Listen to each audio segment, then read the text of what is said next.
All right, this is going to be our last lecture on the worksheet part 3, naming ionic compounds with the multivalent cations. And this one is a little tricky because you need to get to a place where you can look at a formula and you can say, all right, it is a ionic compound. So ionic compound, it has a polyatomic in it, SO4, and the iron is a transition element, it has multiple oxidation states, and I need to communicate that in the name. So what we're going to do is go ahead and just name it. Fe is iron. Okay. Does it have multiple oxidation states? It does. It could be a +2 or +3, and we'll need to figure out which one it is later. So you just write the parentheses, and then SO4 is sulfate. So there we go.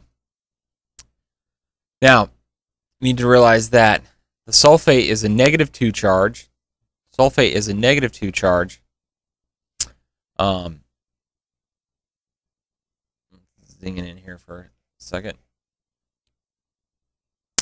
The sulfate is a -2 charge, and since there's one of those, one of each, there's one iron and one sulfate, and this is the -2 charge. Remember, these have to equal 0. So what does this have to be? What is X here? Well, if there's one sulfate that is a -2 charge and one iron, that has to be a +2. That has to be a +2. It's going to be iron 2 sulfate, or it could be ferrous because iron could be +2 and +3. In this case, it's +2, so it's the lower of the two. All right, let's look at the next one here. CuPO3, and I'll show you a different way to do it this time.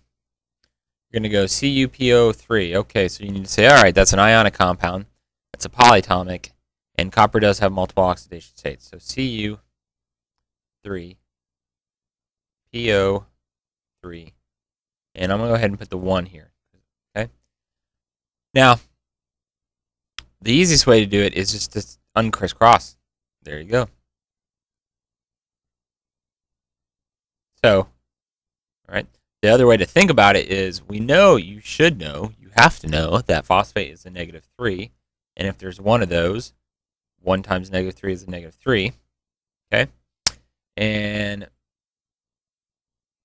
there are 3 coppers, and let's just kind of say, okay, we don't know what the copper is. So this is X, all right? So remember, this has to all equal 0. So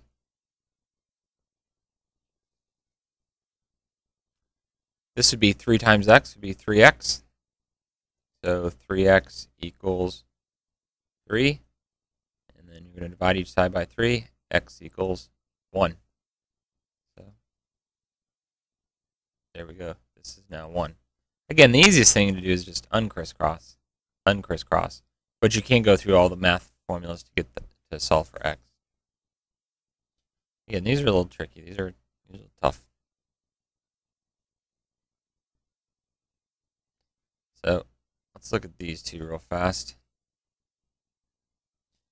So this is going to be mercury, fluoride. Okay, mercury has a multiple oxidation state. It could be a +1 or a +2. Which one is it? Well, this is an understood 1 right here. 1 mercury. So Hg1 F2. And basically what you're going to do is -1, uncrisscross, +2. So mercury 2. Or you could call it mercuric.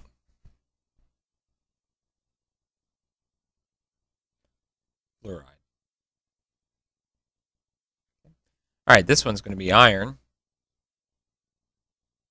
And this is phosphate. So this is biphosphate or hydrogen phosphate. Phosphate. Okay.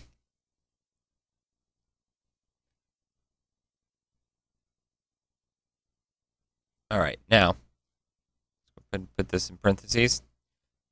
1-to-1 ratio.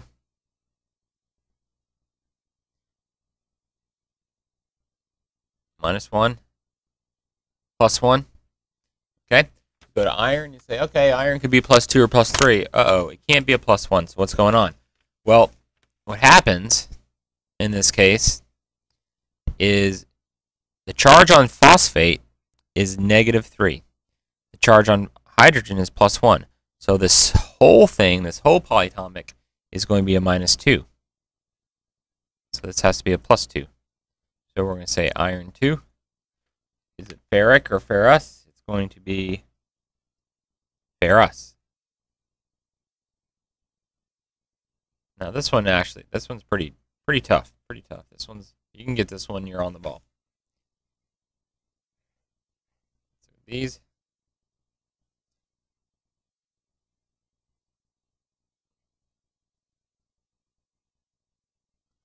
Sodium chloride, it's not multivalent, so I don't need to put Roman numerals in there. This one's going to be, RB is rubidium. And CO3 is perchlorate. Rubidium is not multivalent, so I don't need to use Roman numerals.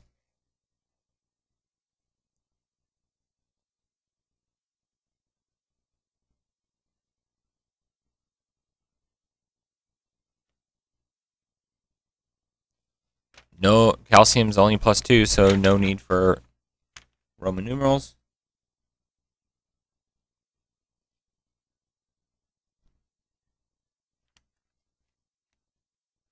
Beryllium carbonate, no, not multivalent, so I don't need multiple oxidation states.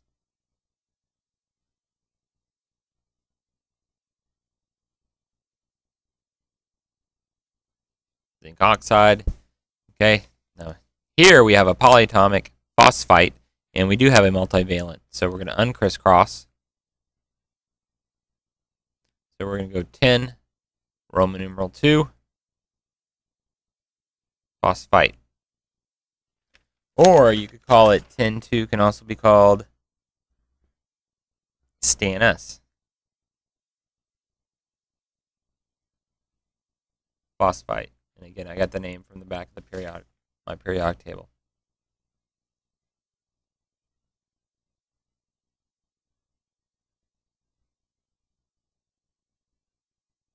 And now this is carbonate, CO3, that's carbonate, but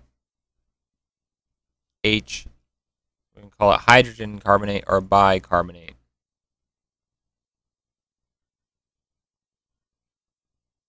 Again, magnesium only can be +2, so we don't need to say what it is. We don't need to use Roman numerals. This is going to be ammonium. And this is IO.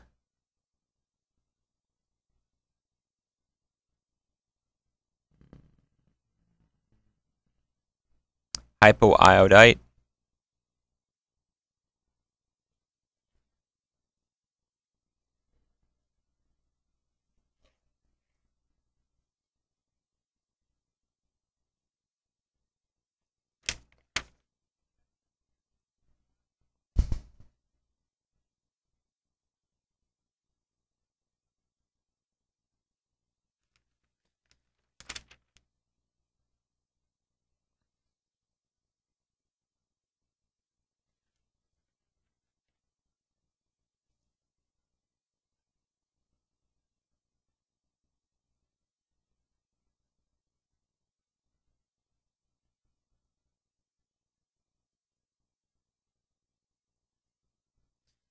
Again, here we need to uncrisscross, so it's going to be +3 -2. So we're going to call it iron 3 oxide.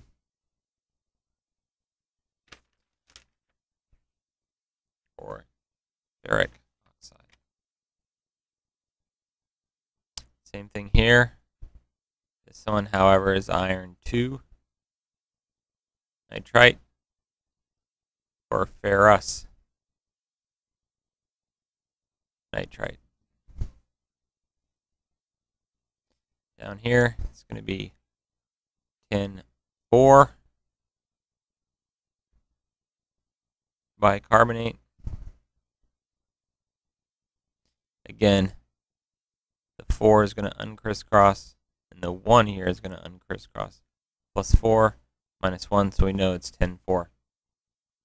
And this could also be called tin 4, could be stannic.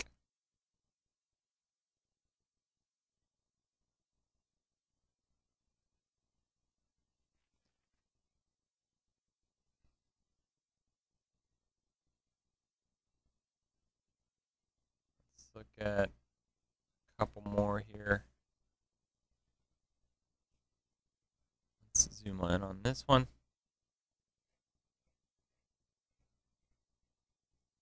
What we have here is polyatomic multivalent. So there's 1 lead and there's 2 chlorates, so we're going to uncrisscross. And you should check, can lead be a Pb2? It can. And can ClO2, what is that one? That would be a -1, that's chlorite. So we're going to go lead 2.